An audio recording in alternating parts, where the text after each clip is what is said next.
Bienvenidos a este especial de la Cámara del Arte sobre la imaginería procesional en la Semana Santa de Sevilla. Una serie de vídeos en los que vamos a intentar analizar todas las imágenes que procesionan hoy día por las calles de la capital andaluza desde un punto de vista puramente artístico. Para ello vamos a dividir los vídeos en siglos de manera que podamos observar los diferentes cambios que se producen en la escultura de todas las épocas desde el siglo XVI hasta nuestros días. Bueno, y vamos a iniciar este recorrido a través de la Semana Santa de Sevilla y su imaginería procesional, hablando un poco de los contextos y los inicios de lo que es la tradición y la fiesta en sí. Para ello saludo ya al compañero de la Cámara del Arte, Álvaro Iglesias. Hola, ¿qué tal, Álvaro? Muy buenas, Jesús. Que nos va a acompañar a lo largo de este recorrido y vamos a empezar, como decimos, contextualizando un poco cómo surge la Semana Santa, ¿no? Y es que la Semana Santa de Sevilla, tal y como la conocemos hoy, poco o nada tiene que ver con lo que sucedía por las calles de la capital andaluza en la Edad Media, ¿no? Es un poco deudora de esa tradición medieval, ¿no, Álvaro? Exacto. Digamos que era como el germen de lo que tenemos hoy día en nuestras cofradías.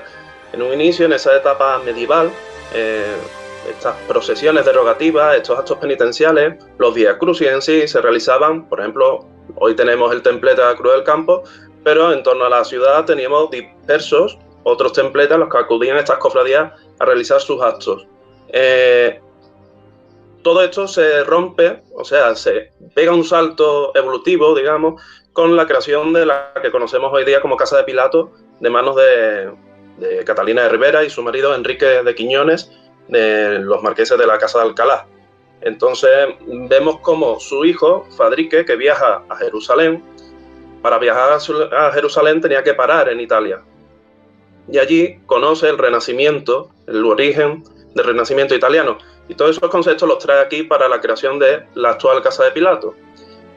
Además marca la distancia con el templete de la Cruz del Campo para realizar ese Vía Crucis penitencial que se sigue manteniendo en el recuerdo hoy día en Sevilla. Sí, y que podemos decir que es el verdadero origen de esa Semana Santa de la capital andaluza y si a ello le sumamos también la primera gran imagen de culto y de devoción que tiene la ciudad, que seguramente los más jóvenes no la conocerán porque desgraciadamente esa imagen se pierde en la Guerra Civil. Hablamos del Cristo de San Agustín, que también sería un poco ese origen, una de las imágenes más antiguas de la ciudad, que procesionaba ya por las calles de Sevilla en la Edad Media, que pisa las calles de Sevilla por última vez en el año 1926, pero que con esas hechuras góticas que también veremos que influyen en otras imágenes posteriores, es, digamos, la primera, ¿no? El gran germen de las procesiones como tal en la Semana Santa, ¿no? Sí, era la gran devoción de Sevilla, a la altura de lo que hoy puede ser el Gran Poder o la Macarena, ¿no? Además es una imagen que sirve de, como bien has dicho, de modelo para otras futuras imágenes y que era el modelo de su momento a nivel de toda España en cuanto a imágenes procesionales. Era un constante corta y pega en el modelo, digamos, de crucificado en España, en la escuela castellana, digamos. Y de ahí, pues, podemos pasar ya a comentar la primera de las imágenes que vamos a ver, que es el Santísimo Cristo de la Vera Cruz, imagen que podemos fechar hacia el año 1540, es decir, estamos hablando de mitad de ese siglo XVI, imagen anónima, podemos entrecomillar, porque la tradición se la atribuye al círculo de Roque Balduque y de más concretamente a Antón Vázquez, pero que, como decimos, recuerda mucho a ese Cristo de San Agustín en las raíces góticas, ¿no? de la imagen, ¿no?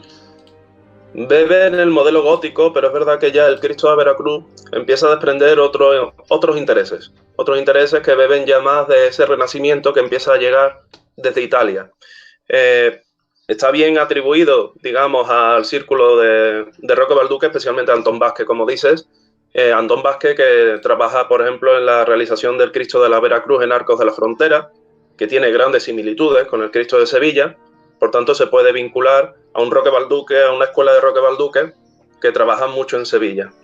Pervive ese gusto goticista todavía, y además se nota muchísimo con otras imágenes que veremos después la evolución hacia el Renacimiento, hacia el manierismo, pero destacaríamos de este Cristo la utilidad funcional que tenía, ya que no se busca una gran imagen que transmita un mensaje como ya se verá después en Trento, sino que se busca la utilidad procesional de la imagen para trasladarlo simplemente a cargo de 3 personas, que eran 3 hermanos, 3 sacerdotes, que cargaban con el Cristo, uno abrazando la cruz y otros con pértigas en los cruceros de la propia cruz. Hablamos, por lo tanto, de una finalidad catequética, ¿no? De buscar siempre la atracción al fiel, y en ese sentido sí que tenemos que hablar también de que con Trento llegan diferentes cambios, ¿no? en el paradigma de la Semana Santa sevillana, porque se potencian las artes plásticas en oposición a lo que vimos anteriormente en la Reforma. Se busca precisamente esa finalidad catequética, la búsqueda de atraer al fiel a través de esa procesión de imágenes y evidentemente de la representación de Cristo. Y en esas que vemos como empiezan a llegar más imágenes, desgraciadamente no podemos analizarlas todas las que había en el siglo XVI porque muchas de ellas se han perdido. Vamos a quedarnos con las que procesionan actualmente la Semana Santa de Sevilla, y vamos a empezar con una que sé que te toca especialmente de cerca, que es el Santísimo Cristo de Burgos, que se conserva y se encuentra en la iglesia de San Pedro, y que bueno, que es otra de las imágenes más antiguas de la Semana Santa de Sevilla. Sí, como bien dices, todos los conceptos de Trento empiezan a cristalizar, y lo podemos ver, por ejemplo, en la Escuela de Imaginería sevillana. Todavía no era una escuela propiamente sevillana, era heredera del modelo castellano, como hemos visto en el Cristo de San Agustín, como hemos visto en el de la Veracruz, pero ya con el Santísimo Cristo de Burgos empezamos a ver un autor que es, digamos, el germen de la Escuela Sevillana de Imaginería, que es Juan Bautista Vázquez el Viejo. Juan Bautista es capaz de unificar los conceptos de la escuela castellana con los conceptos que están llegando desde Italia del Renacimiento, y eso se ve muy bien en el Santísimo Cristo de Burgos, que sigue el modelo goticista del Santísimo Cristo de Santo Crucifijo de San Agustín, con ese peluquín, con el faldellín, pero introduce, por ejemplo, la curva en la figura de esos conceptos manieristas de Miguel Ángel. Como hemos dicho, en un inicio estaba concebido con peluca y pelo natural, digamos, y faldellín, pero una restauración del 19 de Manuel Gutiérrez Reyescano elimina estos añadidos y le talla cabellera y un sudario nuevo. Eso, en ese sentido, rompe el concepto manierista de la curva de la imagen, que hoy día hay que imaginársela, digamos, como debería ser en origen, ¿no? Pasamos a mencionar de manera un poco más breve al Cristo de la Salud y el Buen Viaje de la Hermandad de San Esteban, porque si bien es cierto que el rostro de la talla sí que pertenece al siglo que estamos tratando, el cuerpo es bastante posterior, un cuerpo que sufre importantes remodelaciones, sobre todo en el siglo XVIII, y que por lo tanto no podemos contemplar dentro del marco que estamos tratando ahora mismo, que es el del siglo XVI. Y seguimos con crucificados, vamos además con el último Cristo que vamos a ver en el día de hoy, que es el Santísimo Cristo de la Expiración, perteneciente a la Hermandad del Museo, que se conserva en una capilla anexa al Museo de Bellas Artes de la ciudad de Sevilla. Otro Cristo también de esa segunda mitad del siglo XVI, en torno al 1575, que sí que introduce un cambio verdaderamente importante. Lo vemos sobre todo en esa línea serpentinata que es tan característica de esta imagen, ¿no? Efectivamente, el Santísimo Cristo de la Expiración del museo es ya propiamente una imagen manierista, ¿no? Bebe de esos modelos de Miguel Ángel y se retrotrae incluso a tiempos clásicos, ¿no? La expresividad del rostro es sin duda originaria del Laoconte, que lo vemos después, posteriormente, cómo eso va a servir para inspiración de artistas contemporáneas, como puede ser el Cristo de la Victoria de la Hermandad de la Paz, que también tiene esa expresividad del Laoconte, ¿no? Para que veamos la línea de hasta 5 siglos de cómo ha ido heredando Sevilla en la imaginería estos conceptos, ¿no? Y obviamente el Cristo de la Inspiración es el que rompe totalmente con el modelo goticista, ya introduce un modelo plenamente renacentista, manierista, y bueno, es un Cristo que tiene añadidos posteriores, ha sufrido restauraciones, ha estado en mal estado de conservación en ciertos momentos, pero que a día de hoy, gracias a las restauraciones que se le han realizado en el Instituto Andaluz de Patrimonio Histórico, el APH, podemos disfrutarlo perfectamente en un buen estado de conservación al Cristo del museo. Y de ahí vamos a pasar a tratar la primera de las imágenes que representan a la Virgen María, al menos la que tenemos hoy día como la más antigua, que es María Santísima en su Soledad, popularmente conocida como la Soledad de la Hermandad del mismo nombre. Una imagen también de en torno a mediados de siglo, hacia el 1550, que aunque muy transformada en la actualidad,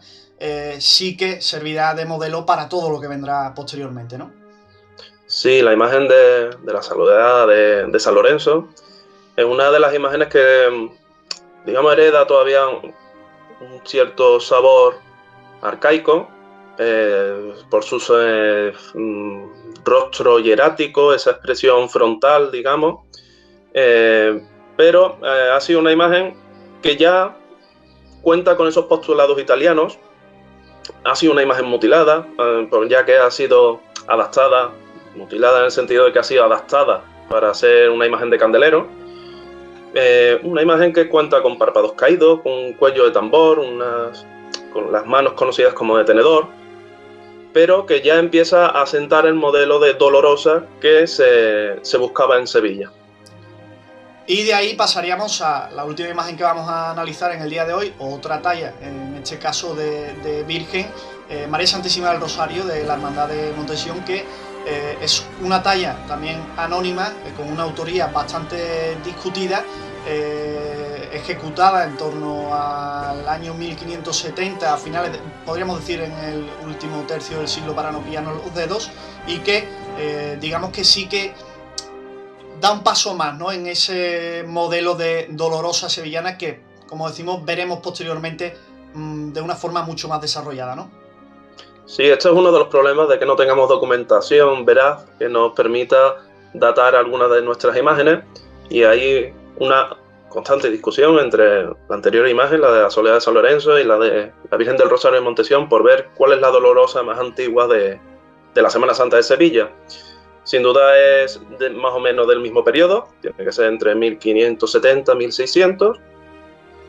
Y la Hermandad de la Calle Feria cuenta con una imagen de vestir, de candelero, que va a establecer ya, digamos, un modelo que se va a ampliar a la escuela andaluza, ya no solo sevillana,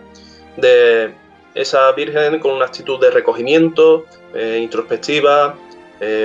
mirándose al interior, digamos, en ese momento de recogimiento que todos necesitamos en una estación de penitencia, en el momento de rezar, en los cultos. Y cuenta, por ejemplo, ya con unos elementos que nos hablan del interés decorativo, incluso en la estética, que tenían los imagineros, como es el añadido de postizos, como las pestañas o las lágrimas de cristal. Pues cerramos precisamente con esa imagen de María Santísima del Rosario de la Hermandad de Montesión, este primer capítulo perteneciente a las imágenes procesionales de la Semana Santa de Sevilla del siglo XVI. Volveremos con un siguiente episodio en el que hablaremos de todas las imágenes que se ejecutan en el siglo XVII y que procesionan a día de hoy en la Semana Santa de Sevilla.